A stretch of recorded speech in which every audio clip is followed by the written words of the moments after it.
Township Entrepreneurs Stories is a web series proudly brought to you by T. We profile small businesses nationwide that are providing services and products ekasi. Sanibonani, igama lami ngithandeka ngokaLukhuleni ngihlala eNelspruit kaBhokweni. Ngiyifounder ye-TNN Family Brand. I-TNN Family Brand ithengisa ama-cleaning chemicals nema-car fragrance. Ngiqale last year August.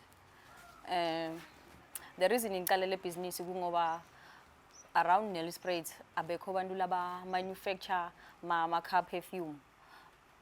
Most yabo letinto basuka laba yokuthi stock abo Joburg babuye batotithengisa around, so ngabona kwi-opportunity le right ukuthi mina mangaqala ngitendele kona ngikuthengise ngiphinze futhi because ngiyakuthengisa ngawa 11 ngiphinze futhi ngistokise labafuna ukuthenga bathengise. Sinema-car perfume lawo khenge esibukweni, sibe ne-spray, siphinde sibe nema-pot china ne-multi-purpose cleaner mara yona anginayo lana. Siyatholakala ku-Facebook TNN Family Brand, nenamba yami it's 071 00 37284. Igama lami nginguthandeka Lukhuleni, I'm a Township Entrepreneur.